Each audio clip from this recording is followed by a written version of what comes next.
which can be true here in Madera County as well, and emphasize that it is not a waste. We manage it properly. There's no waste at all in the system. And environmentally, the environment benefits greatly.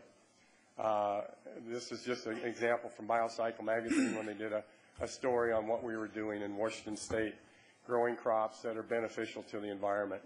And I've done presentations at their conferences. My point here is that it can be a beneficial program protecting the water, protecting the soil and air. But what does it mean to us today? Excuse me. This cold is getting me. We have all kinds of discussions about global warming, and even if it exists, I have to wonder about global warming since we have more snow where I live this year than we've had in the last 150 years, and close to 100 inches of snow. But the one thing that is appropriate about looking at things like global warming is carbon sequestration. And the best way to sequester carbon is to sequester it in the soil as organic matter. But what is really misunderstood about that is that sequestering carbon is nutrient driven. If we manage the nutrients properly, then carbon can be properly sequestered. But it takes this balance of nutrient balance and then healthy crops and then photosynthesis, which allows the plants to sequester carbon through the root system. On Wagner Ranch, excuse me, in the last 20 years we've utilized biosolids, as I've told you, and we've seen the organic matter content of the soil increase from 2% to 3%, which means that we have sequestered 74 tons of CO2 per acre by properly managing nutrients.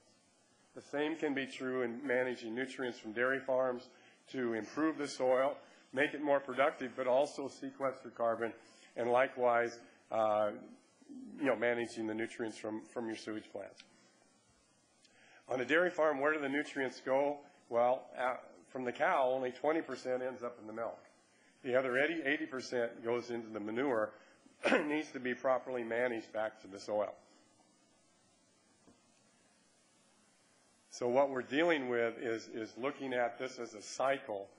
But the interesting thing is, as the nutrients move from the soil to the cows, back through our processing, back to the soil, that at every stage, bacteria are the key ingredient. In the soil, bacteria are very important.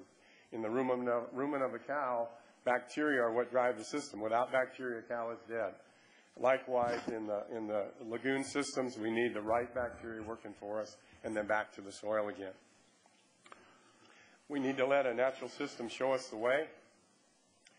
Nutrients are a resource. This is kind of a little summary, but a resource, they're not a waste. And we need to get nutrients back to where they belong.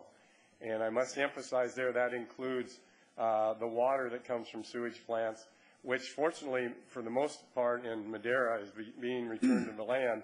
But for the most part in the state of California and the nation, the water which does carry from treatment plants is still being returned to the waters of the United States in our streams and rivers.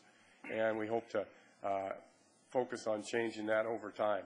When we talk about nutrient balance, there's a whole package of nutrients that are important to us and important to the soil and important to animals.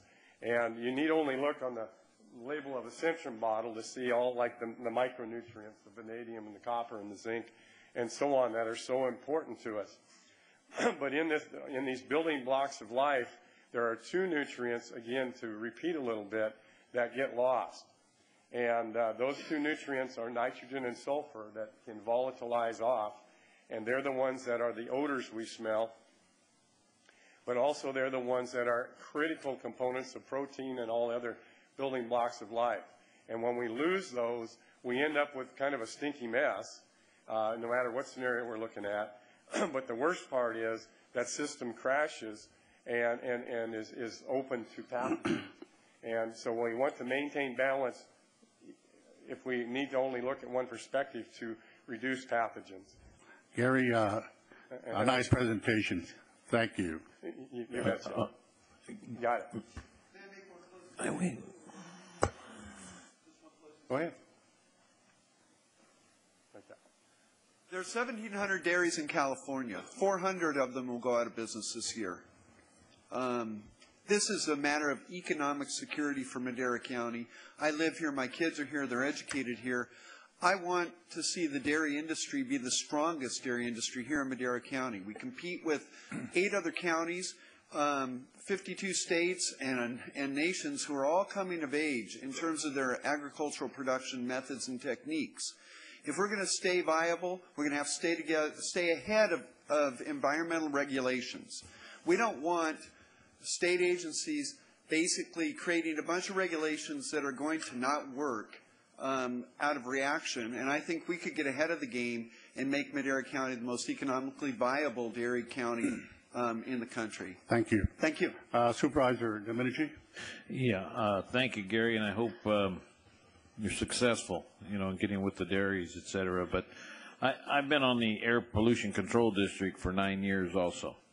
And I will tell you that the dairies especially Madera County, since the 1990s, have tremendously worked with the Air District to clean up their air.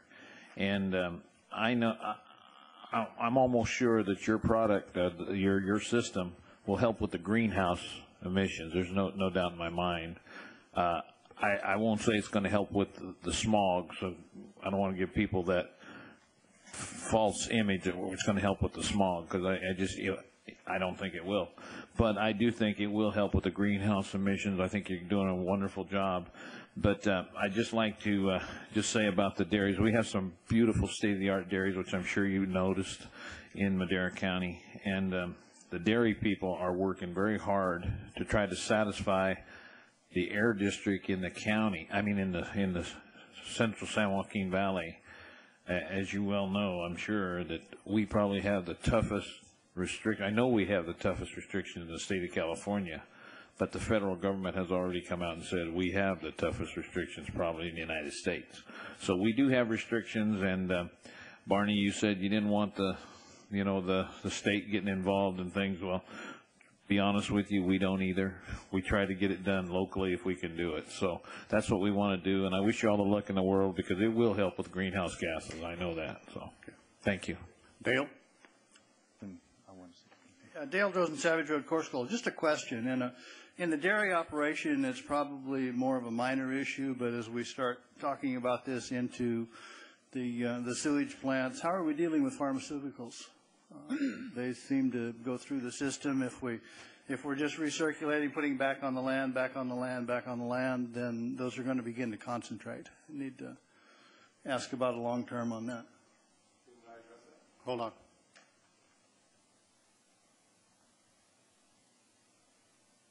Tom Wheeler.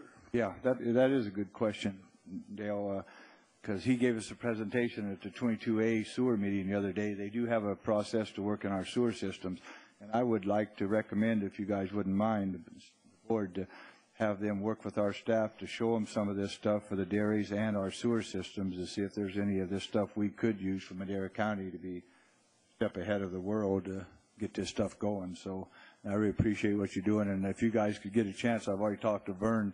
He was going to meet with these guys maybe and go look at some dairies to see how that process works. I was totally amazed at those dairies up there. Okay, we better go. We have a 10 o'clock hearing. That wasn't a rhetorical question. Could he expand on that a little bit? We're short of time. Go ahead.